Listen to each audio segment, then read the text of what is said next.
Sejam todos bem-vindos a mais um Resenha Dinâmica, o podcast da Dínamo. A Dínamo Consultoria e Negócios Imobiliários é a imobiliária que eu hoje estou tocando como diretor comercial. Nesse bate-papo muito dinâmico de hoje eu tenho uma presença, mais uma, ilustre. Eu estou aqui com Hélio Pepe. Rapidamente, ele é advogado, sócio do SGMP Advogados, mestre em Direito Processual pela UFES, MBA Executivo pela Fundação Dom Cabral, doutorando em Direito Comercial pela PUC de São Paulo e onde a gente se conheceu, lá no Instituto Líderes do Amanhã. Ele está servindo atualmente como presidente do Conselho de Governança. Hélio Pepe, muito bem-vindo, cara. Obrigado, Stange. Agradeço o convite. Vamos lá, estou animado por esse bate-papo.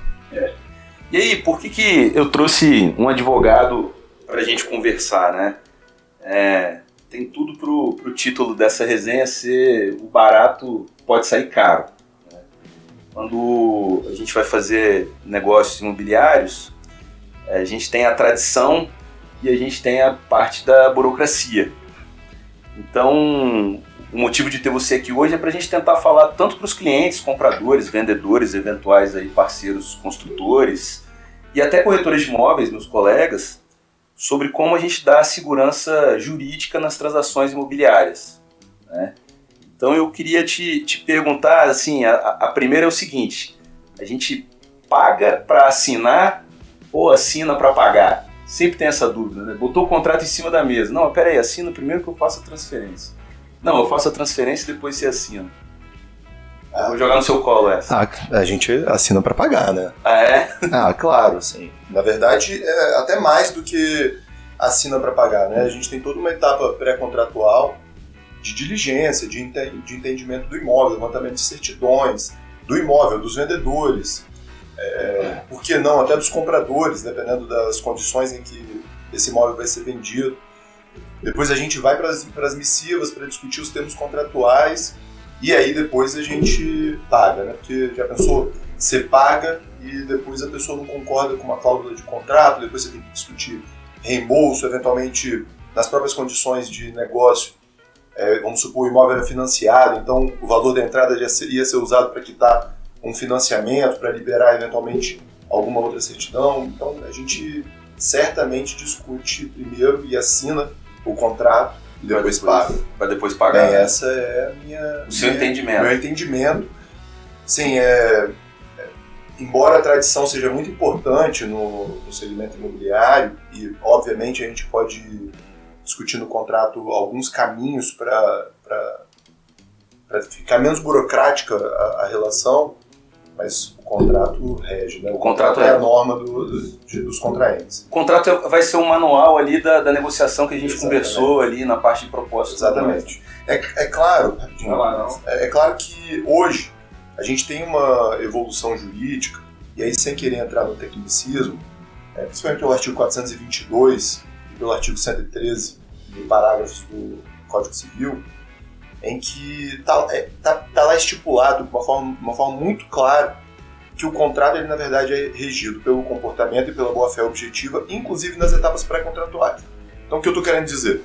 A gente não tem o contrato ainda, mas a gente tem toda a cadeia de troca de e-mail, a gente tem a troca das minutas, a gente tem o de acordo, não está assinado, não foi reconhecer firma, e aí o cara, na boa-fé, faz o pagamento. Perfeito. E é óbvio que essas tratativas vão acabar vinculando as partes, mas entre você ir para essa discussão e você esperar mais 2 dias e assinar um contrato, me parece que a orientação é essa.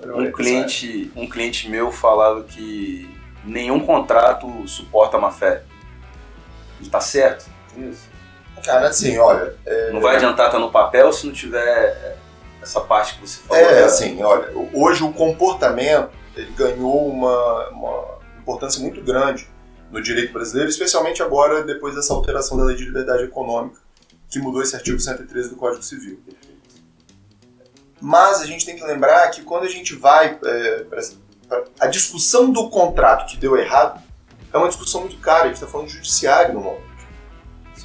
Então, a orientação que normalmente a gente dá para os contraentes é exatamente deles fugirem dessa discussão, que é uma heterocomposição, né? Você vai ter uma discussão sobre qual foi a verdade contratual, uma coisa é o que você escreveu e está assinado, e você vai ter uma discussão para alguém interpretar, no caso um juiz, interpretar sobre qual foi a verdade contratual. Então, o melhor cuidado, e aí a gente tem que lembrar que às vezes as pessoas de má fé levam vantagem no judiciário. Forte isso. A verdade é essa.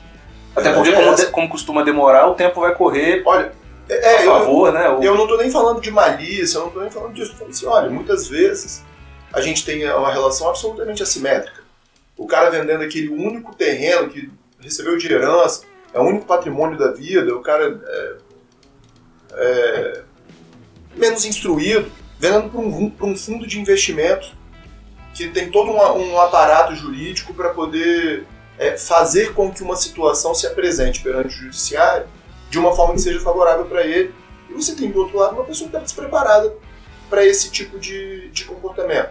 Perfeito. Infelizmente, apesar da máxima aí do seu colega, algumas vezes as pessoas de má fé levam vantagem.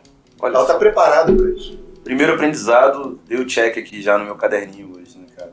E aí, assim, o que precisa para a gente ter essa segurança na transação? Eu não sei se dá para falar do básico, né? A gente sempre faz assim, o cara... primeiro, hoje, aqui na Dynamo, eu sempre que vou fazer negócio, que começa na hora que eu estou captando o imóvel, eu já quero entender se está no nome de quem eu estou conversando. Então, você vai ver ali no cadastro da prefeitura, se está batendo junto com o cartório de registro.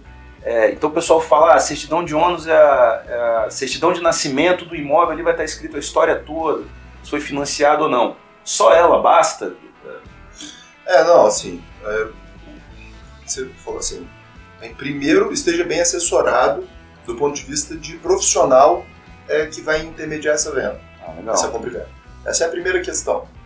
E aí, assim, vou aqui falar o nome de uma rede, mas se você for analisar, algumas dessas redes e algumas corretoras têm muito claro já no código de trabalho deles o seguinte, olha, eu não pego imóvel sem todas as certidões, ele não entra no cadastro.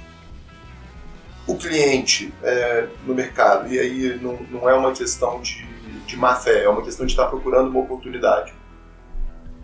Muitas vezes vê um imóvel que só está anunciado com profissionais, vamos dizer assim, que não tem tanta expressão, talvez ingenuamente não se perguntam por que determinadas empresas, vamos supor, a Netmóveis não tem nenhum das 20 imobiliárias que estão ali, nenhuma delas captou aquele imóvel.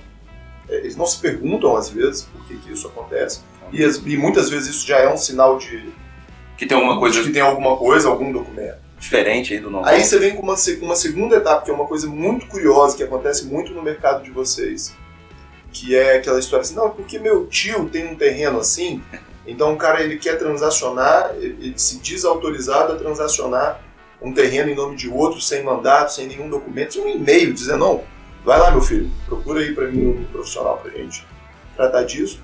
Depois quando você supera essas etapas, aí você já vem mesmo, né, como você disse.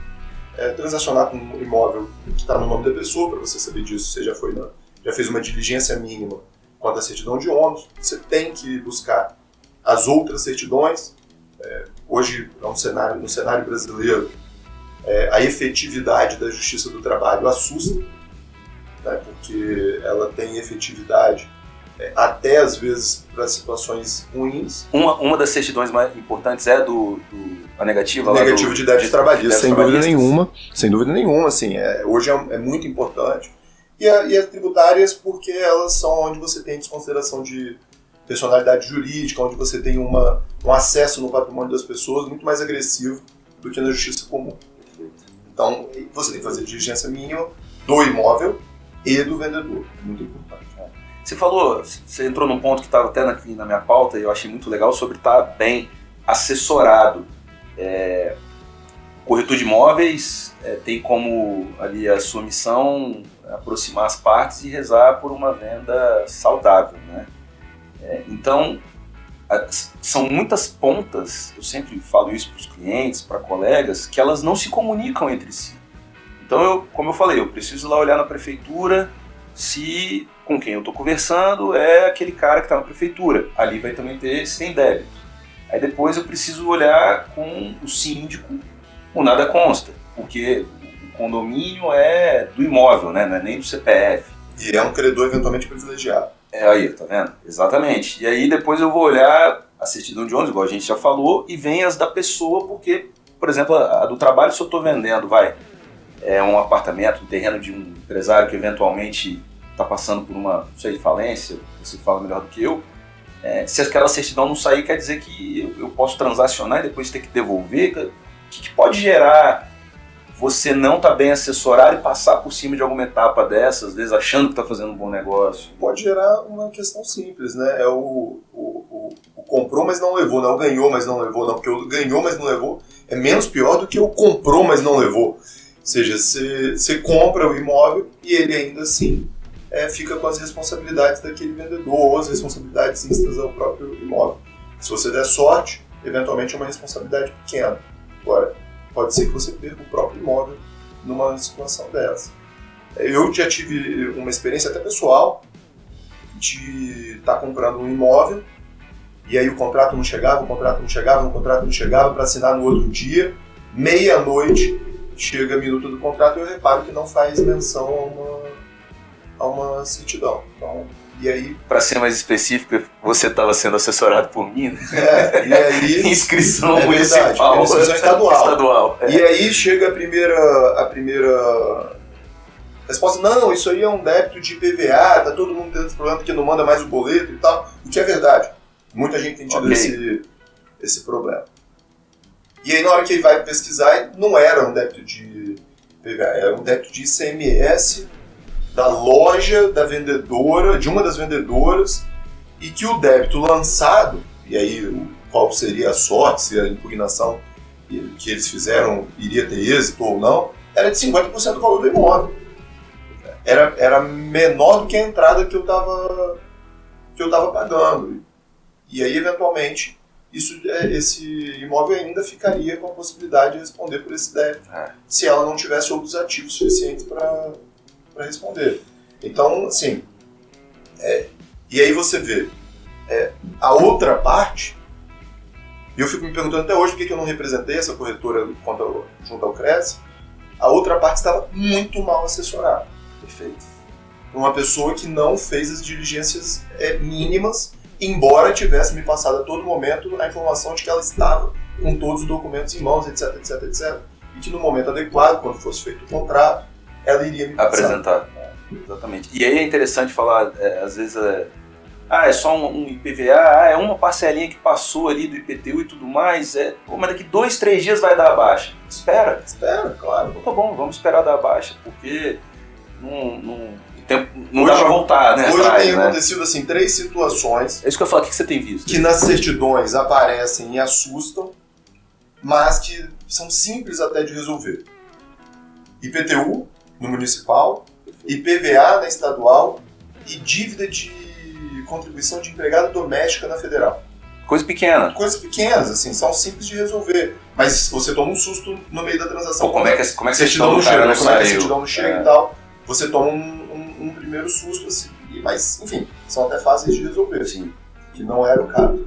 E você falou um negócio muito legal, você, no direito, você presta assessoria jurídica.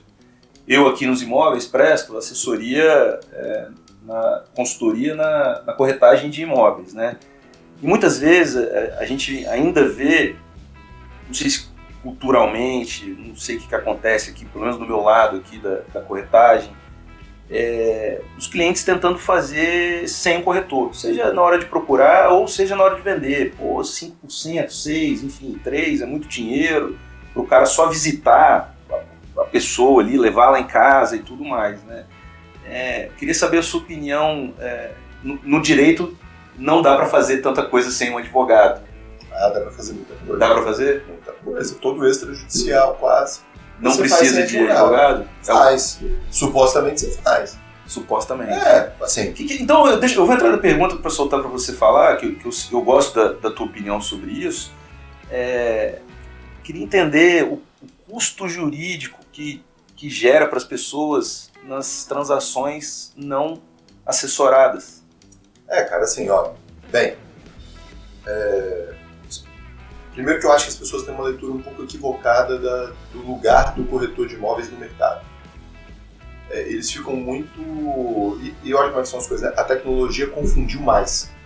Que agora com as vitrines virtuais, a pessoa acha o seguinte, olha, para eu achar o imóvel, agora é muito fácil, porque eu entro na internet num site e acho.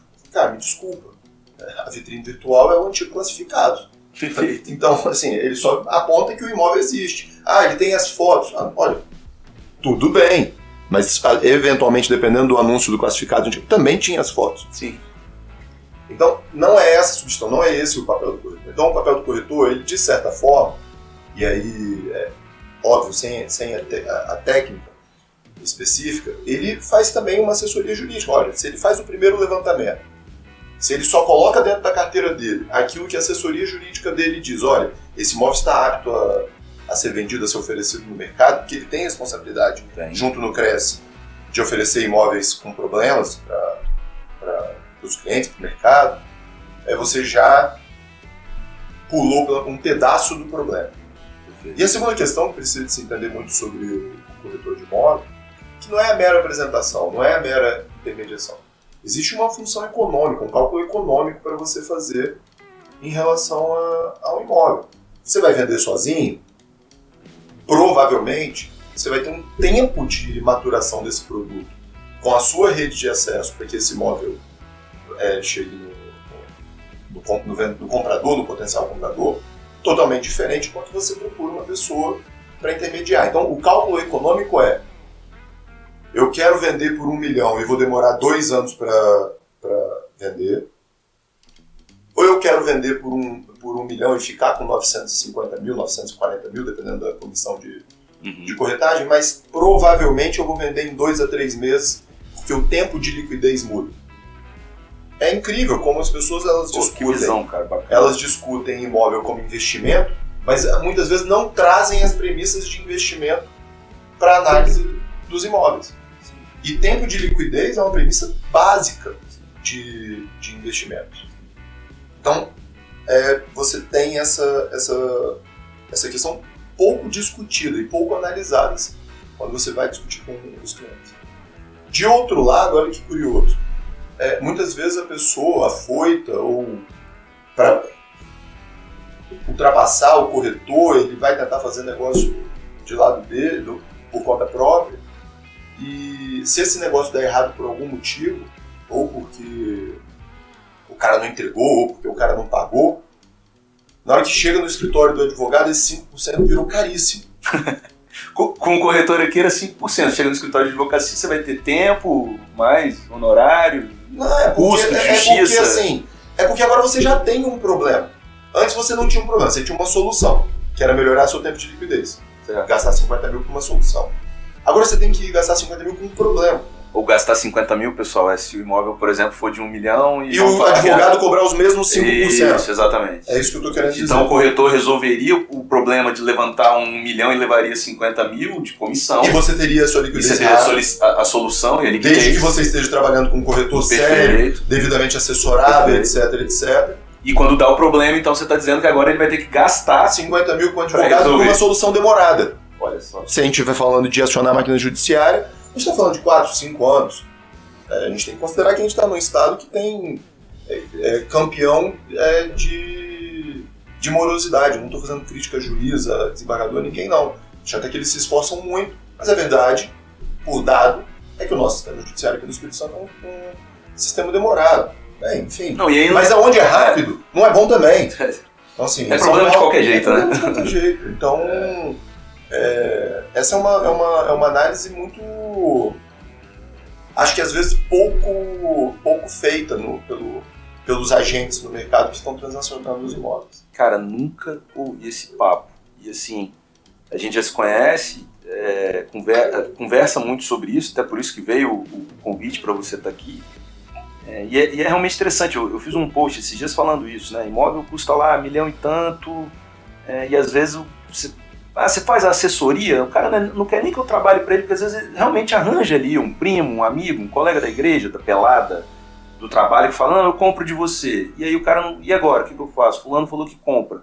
E às vezes você vai passar ali o preço de uma assessoria e o cara fica em choque, mas fala, cara, você está transacionando um negócio assim de milhão, um negócio da tua vida, né? E aí se ele vai para uma justiça dessa de 3, 4, 5 anos, primeiro, né, com quem que fica a chave? Ninguém vai poder vender, o outro não vai poder comprar, aquela confusão vai travar a sua vida, porque talvez, como eu falo, os imóveis você às vezes gira a roda da vida, então você está vendendo para comprar outro, você está vendendo para investir num negócio, e tudo fica parado por essa cultura aí de não acreditar na assessoria. Lógico, estou falando de boa assessoria e hoje, com a internet, cara, você consegue saber quem vai fazer esse serviço bom. Você consegue pesquisar. Melhorou muito a exposição dos melhores agentes, né? Exato. Enfim.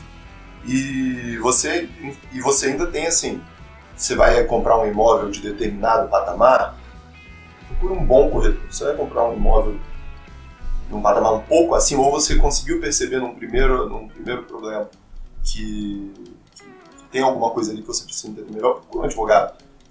Gente, no final das contas sai muito barato. Sim, exatamente. Antes do problema, no consultivo é muito barato. Melhor prevenir, né? Claro. Você falou um negócio que me chama a atenção para um outro papo, que é sobre a visão de qualificação das partes, né? Que aí estamos falando do mercado imobiliário, do corretor, é um tema que a gente sempre conversa também. E aí vou explicar aqui um pouco pro pessoal o seguinte, assim, o Hélio tem uma, vou chamar de missão, que me chamou muita atenção quando a gente conversou sobre isso no direito, que é o seguinte: ele não, você conta as suas boas práticas para os seus colegas advogados de outros escritórios, certo? Certo. E você faz isso por qual motivo? E aí depois eu vou conectar isso com o mercado imobiliário, que eu acho bem bacana, assim, explica pra gente. Porque deveria ser segredo, né? O seu sucesso ou a tua prática. Então, aí depende da visão que você tem, né? Se fosse jogo de soma zero, você ia trabalhar com o segredo, mas essa não é a minha crença sobre economia. Eu acredito em exponencialidade. Eu acho que você cresce o mercado quando você divide. E aí você vai ter uma participação menor ou maior, mas de um mercado maior. E aí você acaba ganhando no fim do dia. E aí eu vou fazer aqui uma alegoria que eu normalmente utilizo para explicar por que eu estou fazendo isso, porque é engraçado que muitos dos meus colegas advogados concorrentes vão lá tirar dúvidas comigo, mas eles estão desconfiados do porquê eu estou conversando com eles sobre aquele assunto, por que eu estou ali, entre aspas, dividindo com eles meu conhecimento. Eu, algum tempo atrás, quando estava abrindo a filial em São Paulo, eu estava praticamente reformulando o modelo do escritório aqui em Vitória, em São Paulo, ou seja, eu estava indo para contencioso. Perfeito. E comecei a me aproximar de alguns clientes de São Paulo que eu já atendi aqui no Espírito Santo, para apresentar o escritório e etc. E eu tive algumas experiências nessas conversas da desproporção de rentabilidade do serviço contencioso, que é aquilo que eu estava comentando, é quando o cara já tem um problema. Então, ou seja, a despesa com o advogado, de certa forma, é visto como outro problema. E do serviço de consultivo. Então, assim, é um contencioso, porque eu não te paguei uma compra e venda de imóveis vale X. Um consultivo para montar ou para regularizar um projeto de um condomínio, ou seja, onde o cliente está indo para ganhar dinheiro, e não porque ele perdeu dinheiro, tem um valor completamente diferente. Falando de proporção assim, de 10, 20 vezes. Qual que é mais caro, só para... Em termos de rentabilidade para o advogado, o consultivo. Tá. No meio desse debate, assim, foi uma construção longa, tá? Não, vamos lá. E no meio dessa construção, eu tive um primeiro insight. E aí eu brinco porque ele é simples, mas ele é verdadeiro. Eu estava assistindo um filme chamado O Juiz. Não sei se você já viu, mas ele é com Robert Duvall e Robert Downey Jr. Robert Duvall é um juiz há 42 anos numa comarca do interior. O Robert Downey Jr. é o filho dele, um advogado bambambam de uma grande cidade, que fica longe do pai. Eles tinham uma relação difícil, mas o pai um dia é acusado de assassinar um ex-réu que ele julgou no tribunal dele. Aí o filho volta para a cidade para fazer defesa, E lá pelas tantas, o pai brigando com ele, dizendo que queria ser julgado na cidade onde ele prestou serviço. E ele disse, pô, quero ser julgado aqui, eu tenho uma relação longa com a sociedade. 42 anos de serviço prestado. E aí o filho faz uma provocação muito interessante, que ele fala o seguinte, pois é, todo dia entram 2 pessoas no seu tribunal. Um ganha, o outro perde. Eu não gosto desse tipo de estatística no júri. Qual é a grande lição que eu tirei ali naquele momento para mim? Maior concentração de clientes que o advogado pode ter é 50%. Certo. Eu sempre preciso de um outro advogado do outro lado da mesa. Então essa foi um primeiro insight que eu tive. E aí eu já comecei a olhar diferente para o mercado. Porque eu comecei a entender o seguinte, olha, se o mercado for um mercado que gasta com uma advocacia 100 milhões de reais por ano, eu vou ter um grande acesso de escritórios de fora, eu estou falando de escritórios de grande centro, Belo Horizonte, Rio de Janeiro, São Paulo, se a mão de obra aqui não estiver qualificada para competir comigo. Não adianta eu me qualificar sozinho, e aí eu brinco o seguinte, eu estou comprando sua empresa, se você contrata o Matos Filho, eu vou contratar o Pinheiro Neto. Agora, se você contrata o meu escritório, eu vou contratar um outro escritório do Espírito Santo. Entendi. Então para que o meu mercado cresça, eu dependo que você se qualifique. Você é o outro escritório situado no Espírito Santo.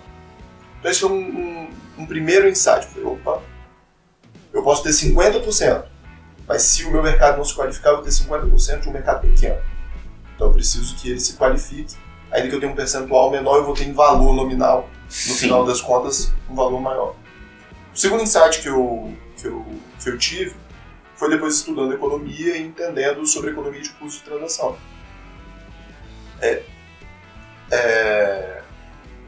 Coase é um autor da economia americana, ganhador de Nobel, etc. Na verdade, ele escreve Teoria da Firma, fala sobre custo de transação, ele ganha o Nobel com Teoria da Firma, mas aí um sucessor dele, Williamson, ganha logo em seguida um Nobel aprofundando a teoria de custo de transação. Basicamente ele diz o seguinte, olha, até hoje a economia olhou muito para os custos de produção. Matéria-prima, produto acabado. Certo. E a gente pouco estudou sobre, depois de produzido, como esse imóvel é transacionado. Aí está as intermediações. Uau. E os custos jurídicos para você poder transacionar esse imóvel. Esse produto. Então ele é o cara que faz a primeira análise econômica de por que o advogado deveria existir, não é porque o advogado existe. E eu percebi que, pelo menos aqui no Espírito Santo, a gente estava muito concentrado no contencioso.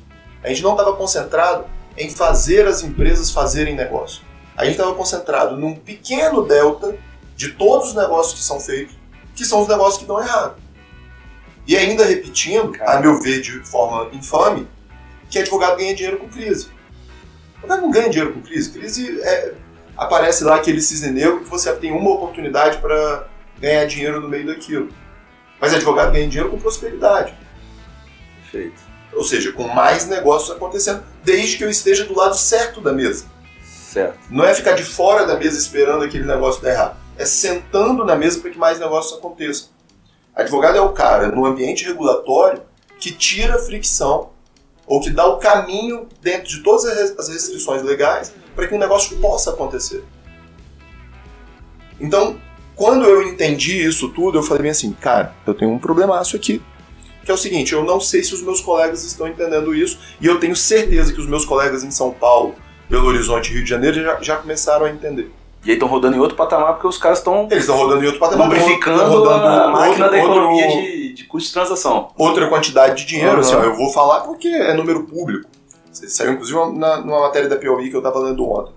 O Matos Filho faturou, é um escritório de São Paulo. E provavelmente nem é o maior em faturamento. Ele faturou no ano de 2021 1,2 bilhões de reais. No escritório de advocacia. No escritório de advocacia. Não dá pra faturar isso só com o problema. Não dá pra faturar isso. Você tem que estar... Você tem que estar fazendo negócio. Eu posso te falar com certeza que 1 bilhão deve ser em solução. Assessoria em M&A, assessoria em ambiente concorrencial, contratos. Você pode ter certeza. Ele faturou a expressiva maior parte disso em soluções. Então você não pode ficar sentado só do lado do problema. Trazendo isso um pouco para o ambiente do corretor de imóveis, o grande problema que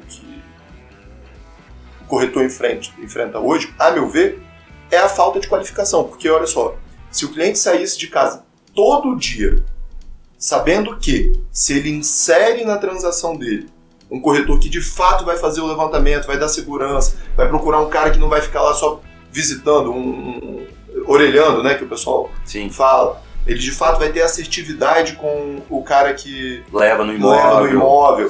Ele não vai oferecer um produto que depois juridicamente não dá para ser transacionado.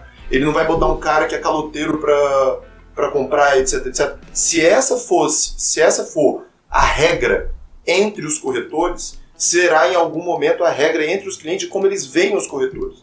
E o mercado de vocês vai crescer muito.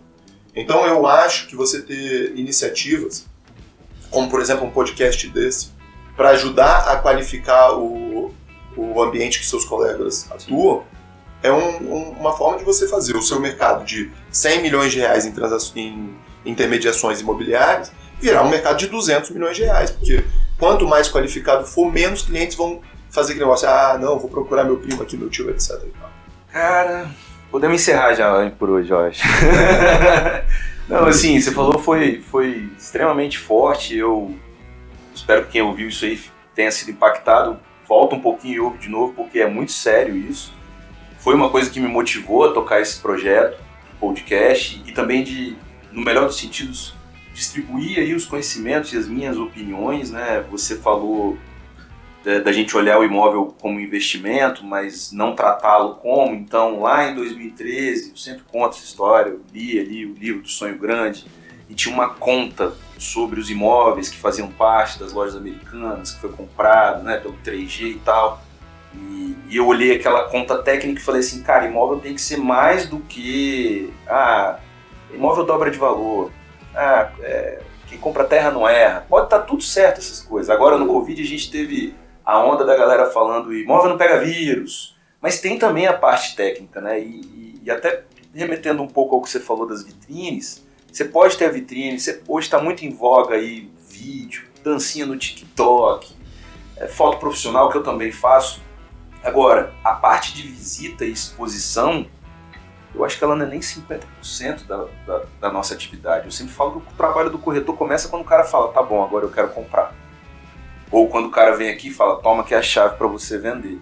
Mais que isso, eu tô pensando em comprar. Eu tô pensando em comprar, exatamente. O slogan da Dynamo é informação constrói, porque quando você olha ali o funil de vendas, 5%, 7% dos clientes estão preparados para fazer a compra. Então, enquanto ele não está preparado e estou pensando em comprar, estou pensando em vender, quanto está valendo, como é que seria um financiamento, como é que é essa coisa de terreno de marinha, né? Se pode ou não pode, eu estou distribuindo informação para esse cara estar municiado para falar, pô, agora é o momento, pô, esse imóvel é bom e tudo mais. Então, acho que o que você falou é de extrema importância e eu espero que esse recorte que a gente vai fazer chegue aos ouvidos do mercado como um todo, de muitos clientes e de muitos corretores. Cara, eu acho muito importante. Eu tenho um preconceito muito grande com essa abordagem de venda das máximas, né? Não, mas você vai concretizar o seu sonho, você vai realizar o seu sonho. Calma aí, cara. É sonho agora na hora que eu compro e na hora de vender. Aí vai ser um desespero. Então, assim, você precisa de trabalhar com informação, com dado. Você precisa de dar a segurança pro cara de que ele está entrando ali e que aquilo vai ter liquidez, de que aquilo vai ter rentabilidade. E você não pode falar isso só pela soma do que Joãozinho comprou um terreno aqui no bairro 28 anos atrás a 300, tá vendo por 700. 300 a 700 em 28 anos é um bom retorno? Pois é, isso aí. Você faz uma tarde nominal, você fica mais de 100%, mas se o dinheiro dele tivesse em outro lugar, teria sido bom. Outro lugar, óbvio, né? Tô falando Sim. Em termos lógicos, né? Lógico. Se tivesse na Berkshire Hathaway, certamente ele teria ganhado mais dinheiro. dinheiro. Muito, né? Teria ganhado mais dinheiro, mas exatamente. Mas assim, você precisa de conseguir trazer essas informações para o mercado. Eu acho que a qualificação do mercado, como a gente estava falando, passa por isso. Sair da máxima, da aforística, e ir para um elemento mais racional. olha, compra aqui porque aqui a gente tem transacionado assim, assim, assim. Cálculo de valor presente. Meu amigo, deixa eu falar, o pronto hoje está vendendo aqui, o pronto, né, está sendo entregue disponível a 21 mil. Cara, esse cara está vendendo aqui na planta a 17. Então a gente acha que quando ele ficar pronto, esse mercado que vai estar valendo 24, bicho, você vai ganhar dinheiro. Sim. Então precisa de ter uma racionalidade maior Bem, aí vamos lá, né? Tanto a construção do preço pelo incorporador, quanto na explicação do preço pelo assessor. Não dá para ser só pelo emocional. Sem contar que o mercado imobiliário, ele nunca vai parar de transacionar, independente do momento ou do ciclo econômico que a gente estiver. Então é justamente por não ser uma situação, um panorama fixo, que você tem que estar antenado e entender a taxa de juros. Você tem que entender dessa situação de ocupação. Então algumas coisas nunca vão mudar, né? Um frente mar é um frente mar para sempre. Então às vezes não dá para você pagar um preço de frente mar num bairro que ainda tem muita terra para crescer, tem muita opção igual e tudo mais. Então eu acho muito legal e eu torço muito por isso. Você falou do cliente sair, reconhecer o corretor como sendo um facilitador ou alguém que vai dar velocidade, segurança para ele fazer negócio. Eu tenho conversado muito isso com parceiros meus de assim, a gente tem que poder, quando o cara falar, pô, eu estava sendo atendido por Stanger, pô, você está sendo muito bem atendido, né? De ter a confiança mútua um no outro, né? Eu acho. E cada vez mais também o mercado de parceria tem se desenvolvido e acho também que, lógico, quando a gente está falando de agentes, né, capazes, sérios, né, no mercado, é muito bacana quando sentam ali dois agentes, dois corretores para tratar cada um dos interesses dos seus clientes. E aí fica às vezes até melhor do que o corretor tratar sozinho, leva a informação para o vendedor não aceita, volta no comprador, o comprador fala, pô, mas espera aí. Então eu acho essa visão de todo mundo melhorar, para todo mundo fazer mais negócio, muito e se bom. O papo tem uma simetria, fica ainda mais fluido, né? Se as pessoas elas trabalham com as mesmas premissas, perfeito. Quando você fala de dois corretores, a chance da venda dar certo é muito maior. Porque os clientes vão olhar e falar, pô, eles estão falando que o metro quadrado está no preço certo, eles estão falando que não tem outra coisa igual, o outro cara está falando, pô, o dinheiro dele está vindo à vista, e o outro fala, a vista é melhor porque no financiamento você vai levar 4 a 5 meses para receber. E aí as coisas, elas casam e fecham um negócio saudável para todo mundo. Cara, a gente está encaminhando para a fase final aqui da nossa resenha dinâmica, que daria para conversar mais umas 2 horas. E aí tem o seguinte, a taxa de juros baixou agressivamente, todo mundo se animou, foi para cima do imóvel, as construtoras se animaram também de construir, e aí a gente viu aí, não vou falar um boom da construção, mas a volta forte dos canteiros de obra por Vitória, Brasil inteiro aí, né? São Paulo batendo recorde e tudo mais. No meio disso aí, o cenário deu uma mudada e a taxa de juros subiu. E aí você falou sobre a compra, em algum momento ali, afoita. E a gente vê que quando a coisa dá uma melhorada, a galera parece que esquece o que passou no passado. Voltou muito aquela venda de compra pagando baratinho, chega lá na frente, você financia, ou então seu imóvel vai ter superado o que você deve. Vai ter superado o que você deve.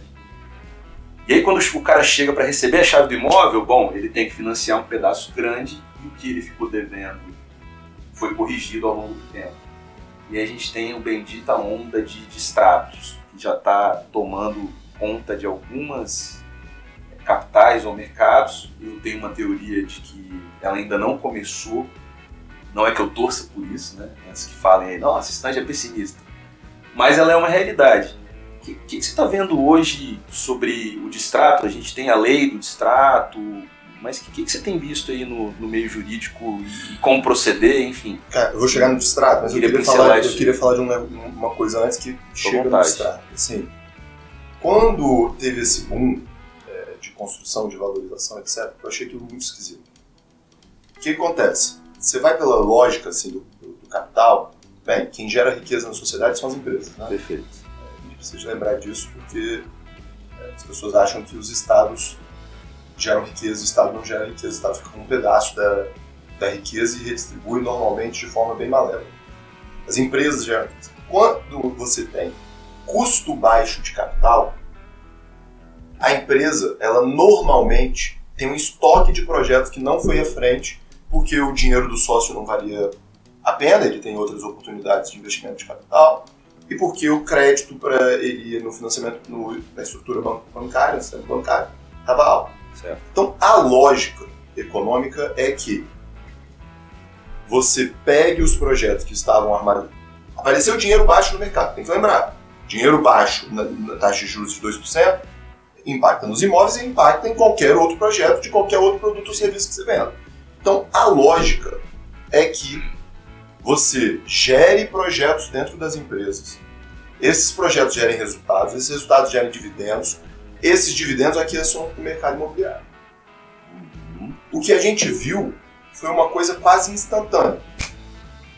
Deu um instalo, juros desceu, foi todo mundo para a rua comprando, talvez por uma vontade reprimida, casada com outro processo, que foi um processo de diminuição das unidades imobiliárias. As pessoas se viram presas dentro de casa num imóvel de 60 metros e entenderam que elas tinham uma capacidade financeira para estar no imóvel maior. Quantos condomínios que estavam aí...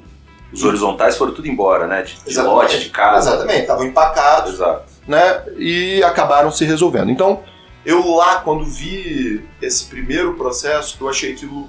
Estranho. Porque não tinha motivo pra galera partir pra cima dos imóveis se todo esse ciclo que você falou não estava rodando. Ainda não estava rodando. Ele ia iniciar. Ainda não estava rodando. E ele ainda tinha um problema, porque isso foi no começo da pandemia. Ele tinha um problema que era o problema de incerteza. Ou seja, o juros estava baixo exatamente para tentar aquecer a economia e as pessoas estavam numa incerteza com o que faziam naquele cenário. Então, nem todo mundo botou os projetos na rua. Aí, enfim, então eu achei aquilo bem estranho no começo. Joia. E aí as pessoas foram para o mercado e compraram numa euforia. E você tinha um sinal para uma pessoa um pouco mais atenta, claro, de que juros ia subir. Qual era o sinal claro de que juros ia subir? Impressão de dinheiro. Exato. Você faz, o pessoal fala, né? Manobra de liquidez, que ninguém mais gosta de falar, está imprimindo dinheiro. Manobra de liquidez é boa. Exatamente, mas na verdade está imprimindo dinheiro. Tô dando liquidez nos mercados. Algo que há pelo menos 60, 70 anos está mais do que comprovado que tem um efeito caríssimo, que é a inflação. Caríssimo e covarde, porque a impressão de dinheiro é, a meu ver, você tirar o problema que você tem que enfrentar hoje e jogar para a próxima geração. Então é um problema caríssimo e covarde, que se resolve classicamente também de uma forma, taxa de juros alta. Então aquele custo que estava lá barato, todo mundo correu para cima do capital, agora ele precisa... Não, e todo mundo... E assim, o sinal estava claro de que ele ia ficar caro. Isso, Porque a manobra pré-inflacionária, que é a impressão de dinheiro, estava sendo feita e pedida. Você via congressistas, jornalistas, etc., pedindo. Alguém tem que fazer alguma coisa. Não, é assim que se resolve, etc, etc, etc. Vamos botar dinheiro na mão Não do tem povo. problema não, porque com o mercado crescendo não quer dizer que se imprimir dinheiro vai dar para... Sempre deu. E aí agora você vem nos imóveis, você vai ter um juros alto e a correção do saldo devedor, uma situação absurda de financiamento do saldo devedor. Eu conheço um caso aqui em Vitória, de um cara que comprou um imóvel de aproximadamente 3 milhões, deu lá os 15% de entrada e está corrigindo, ele tem uma renda de 7 mil reais. Me explica como é que ele vai pagar o saldo devedor. Aí, enfim, aí vem de tudo, né? Aí a gente volta um pouco no jurídico, a gente volta na análise econômica, a gente já volta na análise de quem intermediou. Mas isso vai dar distrato, ou vai dar distrato, ou ele vai conseguir, na melhor das hipóteses, passar para frente. Passa pelo que deve. Exatamente, do que ele colocou lá. E com um problema grave, porque agora a gente tem a lei dos distratos e você tem já uma posição do STJ pela preservação. Então, aquele período que a gente teve, sei lá, até 2015, 2016, que foi quando veio a lei, em que distratar era uma coisa razoavelmente fácil, por quê? Porque no vácuo legislativo se interpretava a favor do consumidor, não é isso que a gente vai viver. Então, assim, a minha sensação é de que, passados 2, 3 anos desse auge lá da pandemia, que eu vou colocar no final de 2020, Isso, segundo semestre começo de 21, a gente vai ter essas unidades começando a ser entregues. Ou talvez nem vão ser entregues porque as pessoas não vão ter capacidade de pagar as prestações. E você vai ter problema nas próprias incorporadoras. Seria catastrófico de liquidez, que seria catastrófico no mercado. Mas digamos que você consiga entregar essas unidades, na entrega você vai ter um problema sério. As pessoas para terem capacidade de pagar o saldo do devedor. Conta rápida para quem está ouvindo aí, no imóvel de 3 milhões, o cara dá 15% de sinal é 450 mil reais. Exatamente. E aí você vai deixar 2,5 milhões tomando, 2,550 tomando ali a correção que é o CUB, algumas são o INCC, que é o Índice Nacional da Construção Civil, só que... A maior parte CUB mais meio e CUB mais 1. Exatamente, só que e onde está o problema, dentro da bela explanação que você falou aí? A inflação, ela transbordou para esses índices por óbvio. Claro. Né? Então, a gente teve aumento de material de construção, mão de obra, etc. E aí, meu amigo, você não tem como fazer o hedge, né? Para quem não entende, você não tem como travar o índice que está te corrigindo. Isso flutua. O pessoal transacionou quando o IGPM estava dando 33%. E não viu que isso era um sinal? Sabe? Então, assim, é uma situação... E tudo volta lá na assessoria, né? Porque eu vou falar um negócio para você aqui. Cara, durante o auge do Covid, essa baixa drástica aí, eu vendi bastante, confesso. Agora, eu não vendi um lançamento para quem tinha dúvida. Eu vendi para quem tinha um plano de pagamento agressivo, no sentido de forte, que eu sempre falo o seguinte: você tem duas opções quando vai comprar na planta. Ou você vira sócio do construtor e entrega seu dinheiro com força para ele construir o teu dinheiro, ou ele vai enfiar a mão no bolso dele ou lá no banco e vai te corrigir. Então eu vi essa onda toda, a gente conversa muito sobre isso e me deu, entre aspas, um medo de falar assim, cara, a galera não está fazendo conta, a galera não está entendendo que está barato agora, mas o ciclo de construção é 3 a 5 anos. Então, assim, tudo passa pela... E se você vende produto ruim, você ganha um inimigo, né? E para quem é novo, meu amigo, você não pode ganhar R$1 hoje que vai te atrapalhar a ganhar R$1 amanhã, né? Você tem mais amanhã do que hoje. Não pode, não. Não pode. Cara, ó, sensacional estar contigo aqui. Obrigado. Enorme, cara.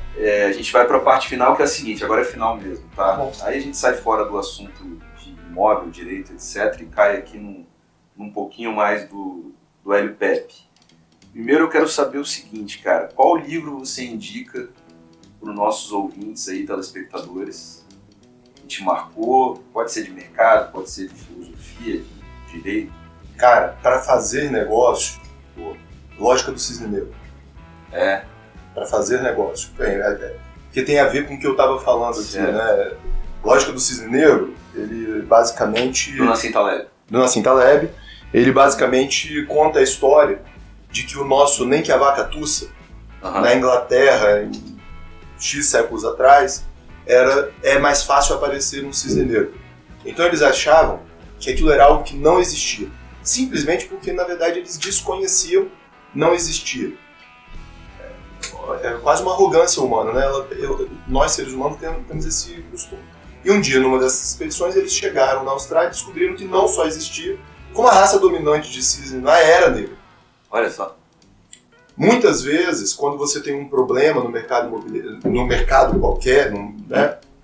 Como foi, por exemplo, na crise de 2008, as pessoas, normalmente quem errou, tende a dizer o seguinte: não, isso foi um cisne negro, veio algo out of the blue, isso era inesperado, etc, etc, etc. Mas, na verdade, você tem muita coisa para estudar hoje que te ajuda a estar mais atento quanto a isso. Então, como eu falei, que quando as pessoas estavam transacionando com juros baratos, já estava acontecendo o processo que viria a se transformar em juros altos. Então, que aquilo não era um cisne negro, né? A gente não está vivendo juros altos de cisne negro, na verdade. É algo que já era esperado. Tava na conta, eu vou indicar a Lógica do Cisne Negro para... Legal esse livro aí, cara. O inesperado tá sempre à espreita, né? Exatamente. Ele não tá tão oculto assim. Não tá. Dá sinal, né? Agora, e a outra pergunta é a seguinte, cara. Levaria para almoçar ou jantar quem e onde? Ah, cara, eu já respondi essa... Personalidade, família, sexual. Ah, cara, eu já respondi essa pergunta antes, então eu vou dar a primeira pergunta que é mais óbvia, meu pai. Meu pai morreu 36 anos atrás, né? Eu queria trocar uma ideia com o coroa e ver o que ele ia achar disso hoje. Mas assim, falando de visão assim, de mundo hoje, tem um cara que foi meu professor na Fundação Dom Cabral, chama Pedro Mandelli, um cara que trabalha com liderança, e ele tem uma visão muito assertiva sobre a compatibilização das gerações. Hoje a gente fala muito da geração Y e reclama muito da geração Z, diz que ela é mimimi, que é isso, que é aquilo, etc. E a gente acha que gasta pouco tempo tentando entender essa geração para trazer ela para perto, para o mercado, para alinhar e ajustar. Eu tive 2 ou 3 aulas com o Mandelli e ele coloca isso com uma assertividade impressionante. E onde ia ser sem mimimi. E onde ia ser essa resenha? Que ia sentar você, seu pai, o Mandelli, eu ia já me encabeçar eu ia em 2 encontros diferentes. Em 2 encontros diferentes, né? Então fala 2 lugares aí, ó. Bem. Você roda o Brasilzão, falei, qualquer lugar tá valendo. O primeiro deles no Zuco, com certeza. No Zuco? Com certeza. O lugar é bom, hein? Primeiro deles no Zuco, o segundo, cara, eu acho que eu ia ali no boteco mesmo, pra poder conversar bem descontraído. Boa. Ó, obrigado, cara, mais uma vez pela presença, foi sensacional, espero que essa mensagem alcance muitas pessoas, foi mais uma aí muito densa, muito inteligente, e essa foi mais uma resenha dinâmica. Você encontra a gente aí nas mídias sociais, no @dinamo.info, no canal no YouTube também. Até a próxima, tchau.